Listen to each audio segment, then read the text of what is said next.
Okay, so we eventually had to resort to taking control of the king's troops for a short time. Basically, these wars were going nowhere. It was very frustrating, so we had to take control of the troops and get them moving because it was ridiculous. So we're going to do our best to...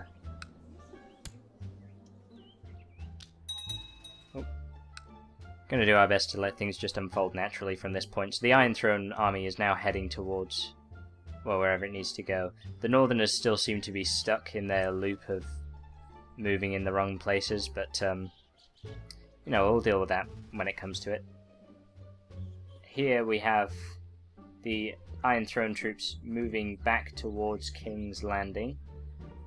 Okay, so what we had to do in the end was actually just completely hold the Iron Throne's hand right through the wars, because they just kept trying to go back to the same places where they were glitching out. I have no idea what was causing it, but essentially the Iron Throne won both wars, so the Vale isn't an independent kingdom, and the Night's Watch has been re-established.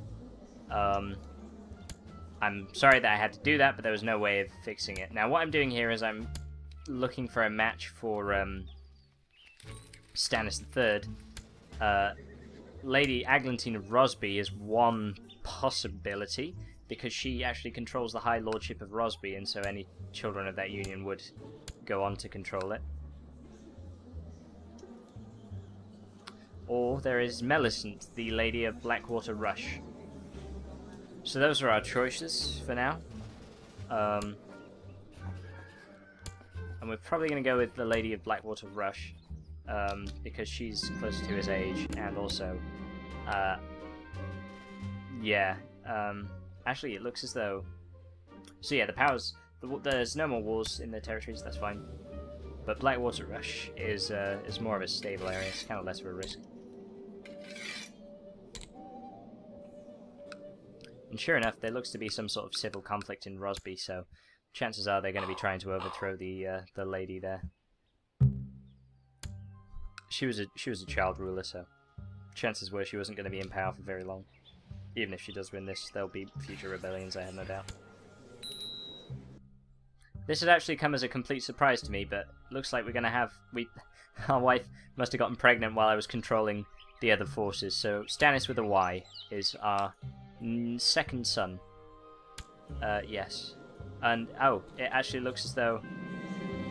Yeah, no, that's right. So, yes.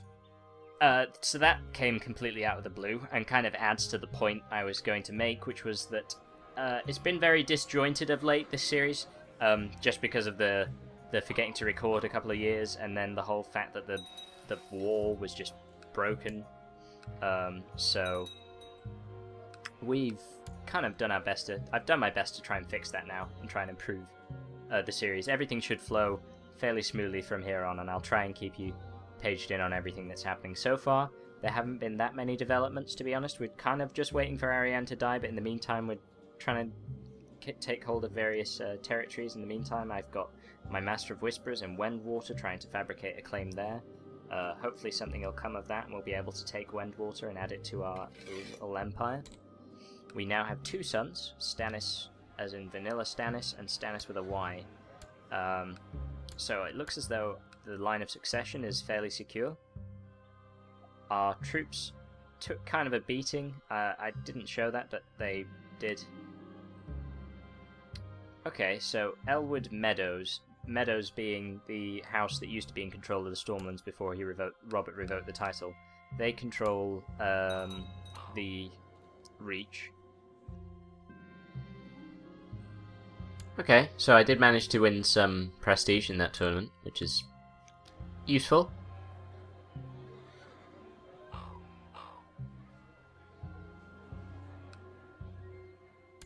The reason why everybody constantly holds tournaments in this, I forgot to mention, is because at the end of them, you do get a bonus in your relationship with pretty much everyone who attends, I think.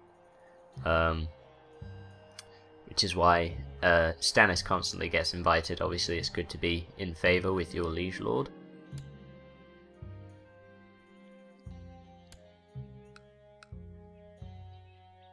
Well, to be honest, I think invites get sent out to pretty much just everyone within a certain dominion.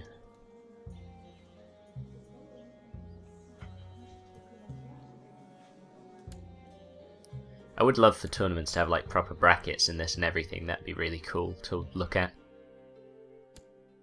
That's asking a bit much, of course. There's so much scope and depth within this, but still, always hungry for more. So it looks as though Stannis with a Y, my younger sibling, has had 2 sons as well as me, with crazy outlandish names. Stannis is only 8 years old still, so obviously he's not going to be very busy. I really hope that, because there's usually one relative in the family that's going to be a pain in the ass, and I'm pretty sure it's going to end up being Stannis. But hopefully, he won't be too much of a problem.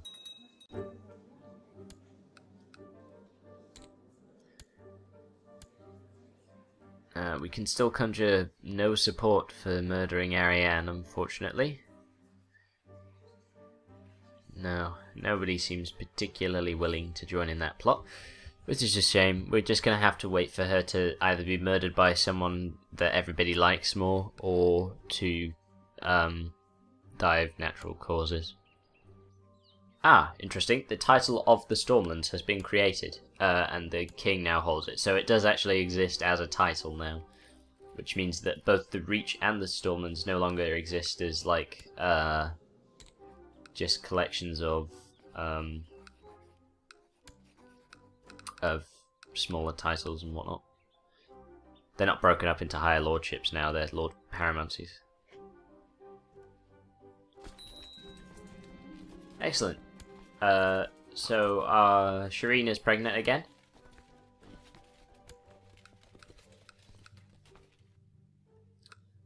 Would be handy to have a daughter, although it seems as though the Baratheon seed is particularly strong in terms of sons. Oh, fantastic. Won a tournament as well. 25 gold and 50 prestige. Stannis II is making a name for himself. He could turn out to be a promising character.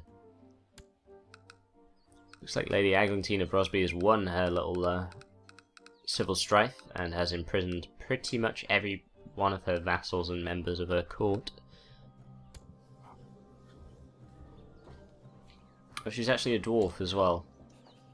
That I didn't notice that before, but that gives you a penalty for people's opinion of you, and also affects your martial ability, I believe.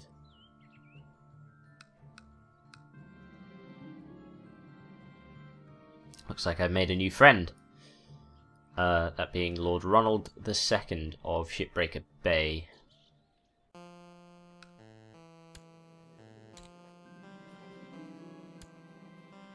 It is entirely possible for me to declare war on him to try and claim Shipbreaker Bay, but... Oh! What?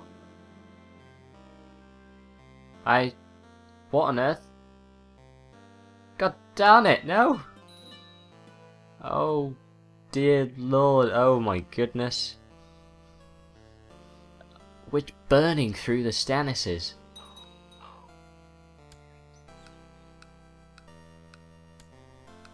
Oh dear. So, apparently, is it some sort of accident in a tournament that Stannis died from? I'm not really sure. But he did die. I think it was in a tournament. And now we're playing as Stannis III. A child ruler. Noted that my uncle is pretty much ready to revolt against me. My levies will raise about 700 men if it comes to war, out of the possible thousands that I could have had not long ago. Stannis is 6 years old, so we've got 10 years until we can control our character to a much more significant degree before we can appoint council members, for example. I'm pretty sure... Oh no, wait, we can do that still. But you do like a degree of control, and everybody hates you for being a child ruler for quite a long time. Saying that, people's opinion against me isn't that bad. It's like -12s across the board back there. It seems pretty likely that there's going to be a revolt in Stone Dance pretty soon. apparently he already owns an honor. I don't think there's any way I can sort of get him to think more highly of me, and oh well. That came as a shock. Moments ago. Oh, this looks like a promising character. Seconds later, dead. That's kind of how Game of Thrones work, I guess, but still. Oh, just... Oh. Name a Baratheon as Lord of the Stormlands, I dare you. Right, so Selmir Buckler is the Lord Paramount of the Stormlands now. He has 2 sons, and his sons appear to have sons as well. This doesn't look like something that I'm going to be able to do via assassination, so